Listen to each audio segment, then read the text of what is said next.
નામ ચેતના શાહ છે। પાવન સિટી બ્લોકમાં હું રહું છું। અમારા 4th બ્લોકમાં મહેશભાઈ પટેલ રહે છે। એ અમને બહુ જ માનસિક ત્રાસ આપે છે। અમારી બેન બેટીઓ મોટી થઈ છે, ખોટી ખોટી ગાળો આપે છે અને કોઈ દિવસ મેન્ટેનન્સ આપતો નથી, કોઈ દિવસ અમારી મિટિંગમાં આવતો નથી અને હિસાબ માગે છે અને હિસાબ મારા ઘેર આવીને આપો। હું મિટિંગમાં કોઈ દિવસ નહીં અને હિસાબ ના આપીએ તો એ પોલીસ સ્ટેશને બહુ જ અમારી ફરિયાદો કરી છે। 1, 2, 3, 4 એવી ઘણી ફરિયાદો અમારા વિરુદ્ધ કરી છે અને અમારા ઘરવાળાઓને ત્યાં બોલાવે છે પોલીસ સ્ટેશને, 4-4 કલાક બેસાડીને એમનું નિવેદન લે છે। એટલે આ હેરેસમેન્ટ બહુ જ કરે છે અને એના સત્તાનો ખોટો ગેરફાયદો છે। અમને આ માણસ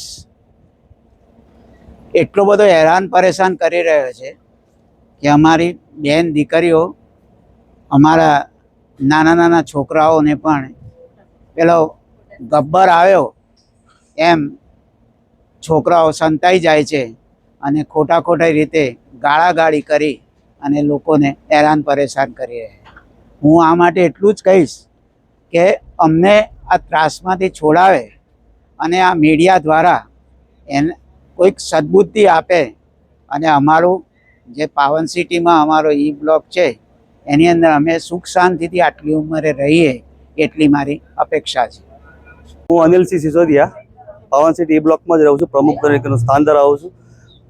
મહેશભાઈ પટેલ તરીકે નામ છે એમનું, તે રિટાયર્ડ ડીવાયએસપી છે। એ હોદ્દાનો પૂરેપૂરો ગેરલાભ ઉઠાવે છે અને રિટાયર થઈ ગયા છે, હોદ્દાનો દુરુપયોગ કરી અને બધાને ડરાવે છે અને દરેક ઓફિસોમાં, રજિસ્ટ્રારમાં, પોલીસ સ્ટેશનમાં, દરેક જગ્યાએ પાવન સિટીના ફેડરેશનમાં જઈ અને પોતાનો રૂબાબ બતાવી અને મેન્ટેનન્સ નથી આપતા એવું સાબિત કરે છે।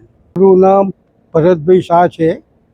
હું પાવન સિટી બ્લોકમાં અમે બધા રહીએ છીએ। અમારા ઉપર ખોટી ફરિયાદો કરી મિસ્ટર પટેલ નિવૃત્ત ડીવાયએસપી છે, એ ખોટી અરજીઓ કરીને અમને હેરાન કરે છે અને માનસિક ત્રાસ આપે છે। બીજું, એ લિફ્ટમાં આવતા હોય તો કોઈને બીજાને લિફ્ટમાં બેસવા દેતા નથી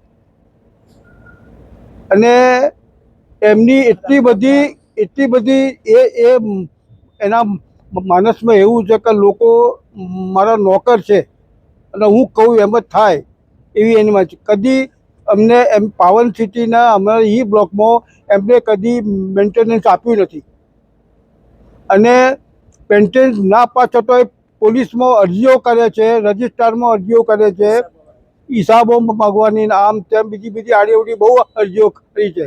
આજની તારીખમાં એમને પોલીસ સ્ટેશનમાં અમારા બંને ઉપર FIR પણ નોંધાયેલ છે।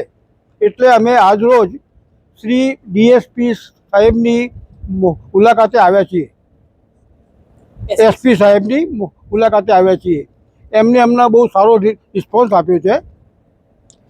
હવે અમારી માગણી એ જ છે કે જે અમારા બ્લોકમાં પટેલ જે નિવૃત્ત ડીએસપી છે એને કોઈ એવી વસ્તુ થવી જોઈએ કે એ અમારી સામે ખોટી ગાળો ના બોલે, અમારા પર થૂકે નહીં અને અમને હેરાન ના કરે એવી અમે અરજ કરી છે।